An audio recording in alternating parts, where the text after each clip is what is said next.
Bawal sa batas ang pagkuha ng starfish pero ibang usapan kung ito'y para sa pagligtas din ng kalikasan. Sa Boracay may aktibong pangunguha ng mga starfish.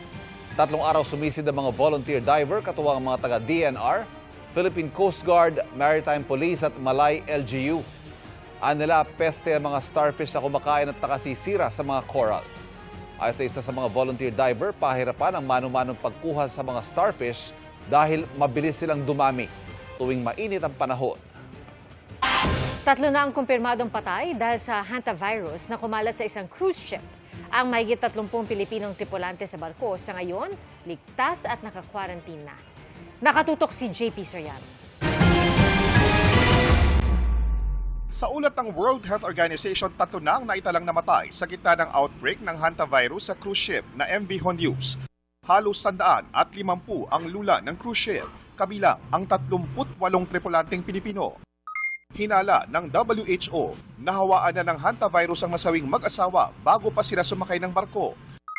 Isang British national din ang isinailalim sa intensive care sa South Africa. 3 iba pa na pawang mga taga-Europa ang iniligas ngayong araw dahil hinihinalang tinamaan ng hantavirus. 2 sa kanila ang malubha ang lagay. Gagamutin sila sa the Netherlands. Ayon naman sa Swiss government, isang lalaking nagbalik Switzerland matapos sumakay sa Hondius ang ginagamot sa Zurich dahil sa naturang sakit. Napag-alaman ng National Institute for Communicable Diseases ng South Africa na Andes strain ang nakuha ng ilang pasahero. Ang nag-iisang strain ng hantavirus na pwedeng mapasa ng tao sa tao o person-to-person transmission.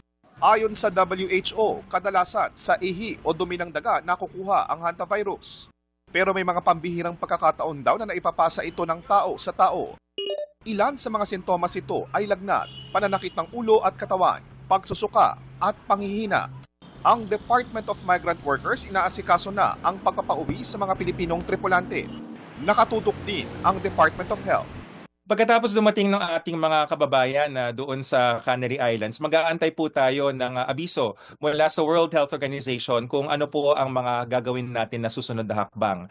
Ayon sa Department of Health, may kakayanan naman ng Health Department para itest ang mga individual na na-expose sa sakit na hantavirus, gaya ng 38 Pilipinong sakay at nagtatrabaho sa MV Hondius. Ayon sa WHO, mababa ang banta ng nasabing virus sa global public health. This disease is not COVID, and we have said it many times as WHO. And when we say this, we don't take it lightly. Paglilinaw rin ng DOH, walang dapat ikabahala ang publiko. Hindi ibig sabihin na gumagamit ng PCR ay magkakaroon tayo ng pandemya. Yan po ay isang sandata. Ready po ang ating mga laboratories at anuman po ang magiging susunod na hakbang, kukunin natin mula sa abiso ng World Health Organization. JP Soriano, nakatutok 24 oras. Quick chikahan tayo mga kapuso. From festive performances to socially relevant acts. Yan ang ipinakita ng mga grupo sa Summerversary Special sa All Out Sundays. Panalo dyan ang grupo ni Derek Monasterio kasama si Jessica Villarubin. Bida naman ang mga tsuper sa team ni Miguel Tan Felix at Raver Cruz. Nagbahagi naman ng kani-kanilang Mother's Day messages ang mga celebrity. May sweet na mensahe para kay Solen Yusap ang kanyang asawang si Nico Bolsico. Para may pa-throwback picture naman si Mavi Legaspi to flex his mom Carmina Villaruel. Si Ashley Sarmiento may pa-bouquet of flowers naman para sa kanyang mami. Hindi rin nagpahuli si Anton Vinson na ipinakita ang sweet photo ng kanyang mami.